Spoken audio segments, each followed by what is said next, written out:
கமகமன்னு வாசனையான இட்லி பொடி எப்படி அரைக்கிறதுன்னு பார்க்கலாங்க. டேஸ்ட்டு சூப்பராக இருக்கும்.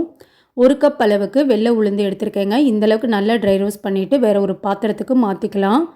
1 கப் அளவுக்கு வடக்கடலை பருப்பு அடுப்பை லோ ஃப்ளேமில் வச்சுட்டு நல்லா ட்ரை ரோஸ்ட் பண்ணிக்கலாங்க. இப்போ 1 டேபிள் ஸ்பூன் அளவுக்கு பாசிப்பருப்பு எடுத்திருக்கேன்.